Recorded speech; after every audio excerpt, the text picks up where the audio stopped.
Hey everyone! I'm Albert Boris. So, a few weeks ago, Super Mario Party Jamboree was announced at the annual June Nintendo Direct this year, and it's easily some of the most hype I've ever been for a new Mario Party game. Why? Well, simple. It looks like it's gonna be one of the biggest entries in the series yet, with the largest character roster, biggest side modes, but perhaps most importantly, the craziest board selection yet. 7 maps have been confirmed, with 5 new ones as well as 2 retro ones, hailing from previous games. Mario's Rainbow Castle from Mario Party 1 and Western Land from Mario Party 2. Honestly, this seems like the perfect board selection. Or well, maybe not entirely. Now, don't get me wrong, if this was all of the boards we'd be getting for this game, I wouldn't mind that at all. In fact, as it is, this could probably be one of my favorite map selections in any Mario Party game, as all the boards look incredibly ambitious and developed in their own right. In fact, I'm not really expecting much more. It looks great as it is, and the lower your expectations are, the higher the chances are that they'll be exceeded. But even so, it doesn't quite feel complete. Because why is there no board for Mario Party 3? Okay, that's not the only reason I feel this way, but yeah. Even though I'm far more excited for the new boards personally, I can't help but feel that this selection feels somewhat incomplete.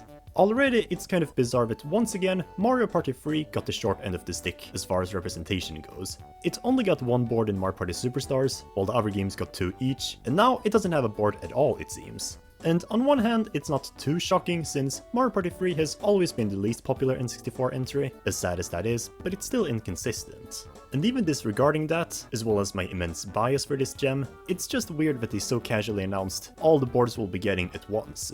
Even when Mario Party Superstars was announced, they only announced 3 of the 5 boards in that game, leaving some room for speculation as well. But now we know all 7 boards? Really? And lastly, this isn't really too noteworthy of an argument, but I'll mention it as well. 7 is kind of an uneven amount of boards. Yeah, it's the lucky number for some reason, but the only games that had this amount before were Mario Party 5 and 9. And sure, they did explicitly tell us that we're only getting 2 retro boards, but okay, so let's not get our hopes up too high. If they said we're only getting 7 boards, we're probably only getting that amount. After all, they told us the exact amount for Mario Party Superstars as well. But what if we were to get a secret 8th board as well, hailing from Mario Party 3, just for better consistency?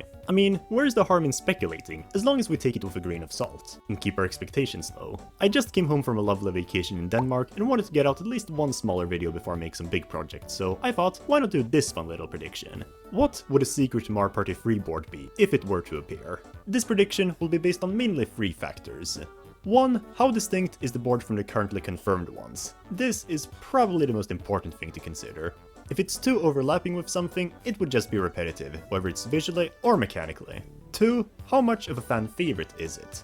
Both of the retro boards in Jamboree are some of the most popular ones from the respective games, and even for Superstars, they mostly picked boards that were iconic to the fanbase. Keyword mostly. So I think that's lightly worth considering. And lastly, would it fit somewhere in the game's hub world? Yeah, so as it turns out, Super Mario Party Jamboree is gonna take place on an island resort, which is cool enough, but perhaps most interesting about it is the fact that all of the 7 confirmed boards for the game can actually be seen here. There's Goomba Lagoon to the far left, Rainbow Galleria in the middle, Wiggler's Street Party and Roll'em Raceway here, as well as 2 islands dedicated to King Bowser's Keep, presumably, and Western Land. And also, Mario's Rainbow Castle is here, behind the balloons. On the surface, it seems like there's not really any room left for more maps, but keep in mind that we may not have seen everything yet, or we may have overlooked some areas. So, let's take a deep look at each of the 6 Mario Party 3 boards to see which one would be the most likely. Or well, 5. Woody Woods is obviously out of the picture. It was already brought back from Mario Party Superstars, so on one hand it would be repetitive for everyone who already played that game, and for those who didn't, well, it would clash with Mega Wiggler's Street Party either way, so yeah. But with all of that considered, I say, let's get started now. First, we have Chilly Waters, which is sort of the basic beginner board in Mario Party 3. Or well, basic would be pushing it. As far as first boards go for Mario Party games, Chilly Waters is among the most unique ones in the entire series, with lots of branching pathways and even an unforgiving gimmick in the middle, involving thin ice. And in fact, this is one of the only 2 snowy boards in the entire series, the other being Snowflake League from Mario Party 6. So on that note, it would seem like a very likely board on the surface. It stands out in all possible ways, and even as far as reception goes, it's one of the more liked boards from 3, from what I can tell. But where it does kind of fall flat for a chance is that it doesn't really fit anywhere on the hub world. As the trailer implied, this game takes place on an enormous island resort, and from the looks of it, it's basically a tropical vacation for the gang. And a snowy board doesn't really fit this overarching theme. Sure, it's Christmas themed, so it's still kind of a vacation, but it's just too different to be in this game. Can't believe I'm saying that. And there doesn't seem to be any place where it could be on the hub world anyways. So yeah, sorry Chilly Waters, I'm putting this one in the unlikely tier. Next up is Deep Bloober Sea, not Blooper for some reason. The second board of Mario Party 3. This is another beginner map without any too crazy gimmicks while still being unforgiving in its own right, and this one I think would actually be quite likely. Once again, this would be a board theme completely different from anything confirmed yet, taking place on an ocean bed among coral reefs, and gameplay wise it's pretty distinct too, as halfway through there's this junction where you have to press a button, which will determine where you'll be able to go. It's annoying, but it's unique, and best of all, it would perfectly fit the tropical vacation theme of the hub world. And like, how much ocean is there? This board could be located anywhere, from here to up here, or maybe even somewhere else. The only hindrance I can come up with is that most of the maps confirmed already seem like they will be on the easier side, including the two retro ones. So in that regard, it could still be kind of underwhelming. But otherwise, it's very different. So yeah, Deep Bloober Sea goes into the likely tier for me.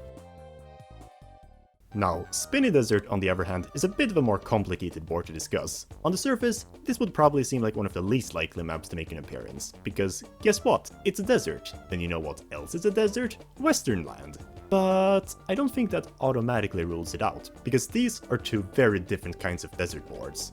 Western land is very obviously based on the Wild West in America and has a very orange look to it. Meanwhile, Spiny Desert is a more traditional Egyptian-style desert, with yellow sands, pyramids, as well as a much more hostile soundtrack. And the gameplay is completely different since Spiny Desert has the Mirage stars, which means that there are two of them at all times on the board, one real and one fake. So it would be a somewhat difficult map, balancing out the more easy confirmed boards. And to make matters more interesting, there's this tiny hill on the hub world, made up of a huge yellow plain side. Why is it yellow and not green like the other plain patches? Could it be for Spiny Desert? Okay, maybe I'm looking too deeply into this. Maybe it's just yellow for visual variance, but I don't know. I definitely don't think Spiny Desert is as unlikely as it would seem at first glance, which is why I'm putting it at least in neutral tier. The desert overlapping is still important to consider, but it doesn't entirely disqualify it. Now, when it comes to Creepy Cavern, yeah, I'm sorry, but this goes straight to impossible tier. Not enough that it's arguably the most hated of Mario Party 3's boards, much to the dismay of myself, but we already have a mineshaft kind of board in King Bowser's Keep. It's clearly visible on the hub world, it has dry bones on top of it, an evil enemy, and even the rock texture on it is very reminiscent to the interior walls of the board. At first I wanted to cope and thought, well, the color schemes are a bit different, but that's probably just a lighting difference due to the lava inside. And I also thought that maybe King Bowser's Keep would be located somewhere else on the hub, since, you know, it's the final board and it would make sense to separate it from the others in some way, meaning that this would be Creepy Cavern, but I don't know. I thought maybe this area here could be for Bowser's board, but I quickly came to my senses and realized that this statue is probably part of an entirely different mode, because of how far away it is from the other maps. And in the end, Creepy Cavern and Bowser's Keep just feel a bit too overlapping. At least they're not entirely identical, since one is basically a castle slash mineshaft combination, while the other is more of a spooky crystal cave with more varied colors. But they're also both dark and feature lava. So I'm not gonna get my hopes up too high. I'd love to be disproven, as it's probably one of my favorite Mario Party 3 boards, but I have to be realistic. And no, it's not here inside a cliff crack. There's possibly some secret there, but there's way too many other things going against Creepy Cavern's chances. Impossible tier. Lastly, we have Waluigi Island, the final board in Mario Party 3, and my goodness is it one of the most chaotic and unique last boards in the entire series. Bowser? Nope. Let's just give the man in purple his time to shine. The fact that they made Waluigi the sort of main antagonist in Mario Party 3 is still so cool when I think about it, and his board is unlike anything else. Now yes, it's an island board, and we already have one in the form of Goomba Lagoon, but tell me this, does Goomba Lagoon have an island where the spaces change every turn, or a bomb that goes down in the center when someone lands on an event space, or pitfalls, or pipes, or Waluigi merchandise? Well, obviously I haven't played Goomba Lagoon yet, but I barely see any similarities at all. In fact, calling this map overlapping, disregarding that, would be kind of insulting because it has a completely different feel and atmosphere from Goomba Lagoon as well, being much more frantic and industrialized. So not only is it distinct, but island theming perfectly fits with the game's theme as well. Never mind that this is arguably the most popular map from the game, so it would generate the most hype from fans. The only question is, what's the catch? The catch is that we're not getting any more boards at all. They literally said it themselves. I know it's not very likely, but this is a what-if scenario. Have you missed that? Anyway, so there is possibly a catch. Waluigi Island is a finale board, which, you know, is something we already have in the form of King Bowser's Keep. At first, this seems like a problem, but who's to say that Waluigi's Island would have to be a final board? What if it could instead be a secret unlockable board you unlock after, say, beating the main story, or after buying it in the shop? Considering just how chaotic and random it is, I think it could work very well as that. And even though it's a final board, it doesn't seem to bear any similarities at all to King Bowser's Keep. In this way, it would also make sense why they haven't revealed this board yet. After all, why would you reveal a secret bonus board right away? It should be a surprise, or at least announce at a later date. Now the only question is, where would this be on the hub world? Well, if it's a bonus map, maybe it could suddenly rise up from the ocean in the middle when you beat the story mode. After all, Waluigi Island is made up of a bunch of islands, so if any board were to suddenly rise from the sea, this one would definitely make the most sense to. So for all of these reasons, Waluigi Island goes in likely tier, narrowly beating out Deep Bloober Sea for me. It was either this one or that one for me, but in the end, Waluigi Island just feels like it would work out the best, knowing the fan base it has, as well as the potential you could do with it in-game, as a bonus board. For all it's worth, even though Deep Bloober Sea stands out, it's really just another Mario Party board that exists. But yeah, that concludes this prediction video. Overall, my ranking for least to most likely Mario Party 3 board goes as following. Number 6, Woody Woods. Number 5, Creepy Cavern. Number 4, Chilly Waters. Number 3, Spiny Desert. Number 2, Deep Bloober Sea. And number 1, Waluigi Island. But this is of course assuming that we're actually getting a secret Mario Party 3 board, which on its own isn't very likely. Even if, in my opinion, Waluigi Island is the likeliest board from this game to return, it's only based on the very slim chance that we get one at all.